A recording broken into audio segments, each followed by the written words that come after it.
வணக்கம். அமரர் கல்கியின் பொன்னியின் செல்வன் 2ஆம் பாகம் சுழற்காற்று.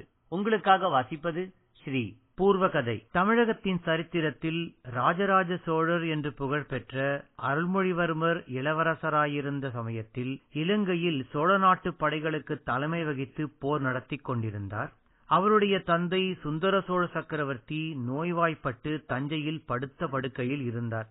சுந்தர சோழரின் மூத்த குமாரரும் பட்டத்து இளவரசருமான ஆதித்த கரிகாலர் காஞ்சியில் தங்கியிருந்தார். 2 ராஜகுமாரர்களுக்கும் நடுவில் பிறந்தவரான குந்தவை பழையாறை நகரில் செம்பியன் மாதேவியின் ஆதரவில் இருந்து வந்தார். சோழ சாம்ராஜ்யத்து பெருந்தரத்து அதிகாரிகளிலே மிக முக்கியமானவர்கள் அண்ணன் தம்பிகளான பழுவேட்டரையர்கள். பெரிய பழுவேட்டரையர் ஏறக்குறைய சோழ நாட்டின் சர்வாதிகாரி பதவியை வகித்து வந்தார். சாம்ராஜ்யத்தின் தன பொக்கிஷமும் தானிய பண்டகசாலையும் அவருடைய வசத்தில் இருந்து வந்தன. சின்ன பழுவேட்டரையர் தஞ்சை கோட்டையின் தளபதி பதவியை வகித்து வந்தார். சுந்தர சோழ சக்கரவர்த்தி பெரிதும் இந்த 2 சகோதரர்களின் ஆதிக்கத்தின் கீழ் இருந்தார். பெரிய பழுவேட்டரையர் முதுமை பிராயத்தில் நந்தினி என்னும் அழகிய பெண்ணை மணந்தார். நந்தினியும் குந்தவையும் ஒருவரையொருவர் துவேஷித்தனர். ஒருவரையொருவர் அவமானப்படுத்தவும் பழிவாங்கவும் சமயம் பார்த்து கொண்டிருந்தார்கள். நந்தினியின் தூண்டுதல் காரணமாக பெரிய பழுவேட்டரையர் ஒரு பெரிய சதியில் ஈடுபட்டார். சுந்தர சோழரின் 2 புதல்வர்களுக்கும் பட்டமில்லாமல் செய்துவிட்டு அவருடைய பெரிய தந்தை மகன் மதுராந்தகனை சிம்மாசனத்தில் ஏற்ற தீர்மானித்தார். இதற்கு கடம்பூர் சம்புவரையர் முதலிய சிற்றரசர்களின் பூரண சம்மதத்தையும் பெற்றார். காஞ்சியில் இருந்த ஆதித்த கரிகாலர் தம் தந்தையை தஞ்சையிலிருந்து காஞ்சிக்கு வரும்படி செய்வதற்காக காஞ்சியில் ஒரு பொன் மாளிகை கட்டினார்.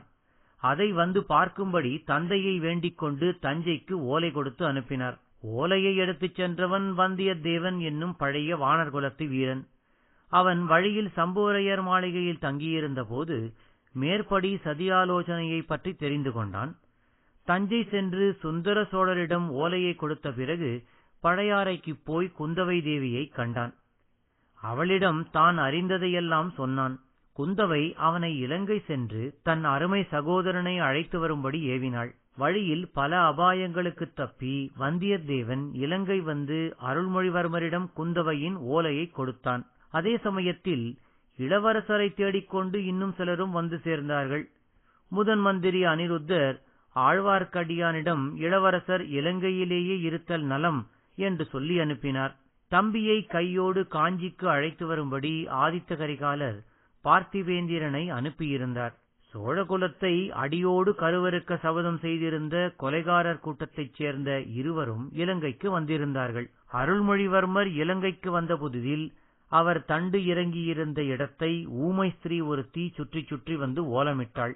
இளவரசர் அவள் அருகில் சென்று பார்த்தபோது குழந்தை பிராயத்தில் தன்னை காவேரி நதியில் மூழ்கிப் போய்விடாமல் காப்பாற்றியவள் அவள்தான் என்று அறிந்தார்.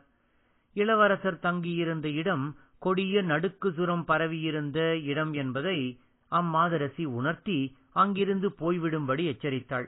அனுராதபுரத்தின் வீதிகளில் அருள்மொழிவர்மரும் வந்தியத்தேவனும் ஆழ்வார்க்கடியானும் மகாபோதி விகாரத்திலிருந்து திரும்பி வந்து கொண்டிருந்த போது அவர்கள் மீது ஒரு பழைய மாளிகையின் முகப்பு இடிந்து விழுவதற்கிருந்தது. அந்த சமயத்தில் மேற்கூறிய மூதாட்டி தோன்றி கைதட்டி அழைத்து அவர்களை காப்பாற்றினாள். மூவரும் இளவரசர் வழக்கமாக தங்கிய விடுதிக்குச் சென்று படுத்துக் கொண்டார்கள். ஆனால் ஒருவருக்கும் தூக்கம் வரவில்லை. இளவரசர் இலங்கையில் அம்மூதாட்டியை தாம் சந்தித்த வரலாறை அவர்களுக்கு கூறினார். வந்தியத்தேவன் இலங்கைக்கு வந்து சேர பேருதவியாக இருந்த ஓடக்கார பெண் பூங்குழலி மூலமாக சேனாதிபதிக்கு ஓர் அதிர்ச்சி தரும் செய்தி கிடைத்தது. அச்செய்தியை அப்பெண்ணைக் கொண்டே சொல்ல வைக்க முயற்சி செய்த போது அவள் பயந்து ஓடி காட்டுக்குள் மறைந்து விட்டாள். அவளை பின்தொடர்ந்து வந்தியத்தேவன் ஓடினான். அவளை இளவரசரிடம் வந்து பேசும்படி வற்புறுத்தினான். அச்சமயத்தில் அவர்கள் பேசிக் கொண்டிருந்த இடத்துக்கு அருகே புதர் மறைவில் அசைவு ஏற்பட்டது. வந்தியத்தேவன் பூங்குழலியின் கத்தியை பிடுங்கி அப்புதரை நோக்கி வீசினான். கத்தி விழுந்த இடத்திலிருந்து ஓர் அலறல் வெளிப்பட்டது. இளவரசரை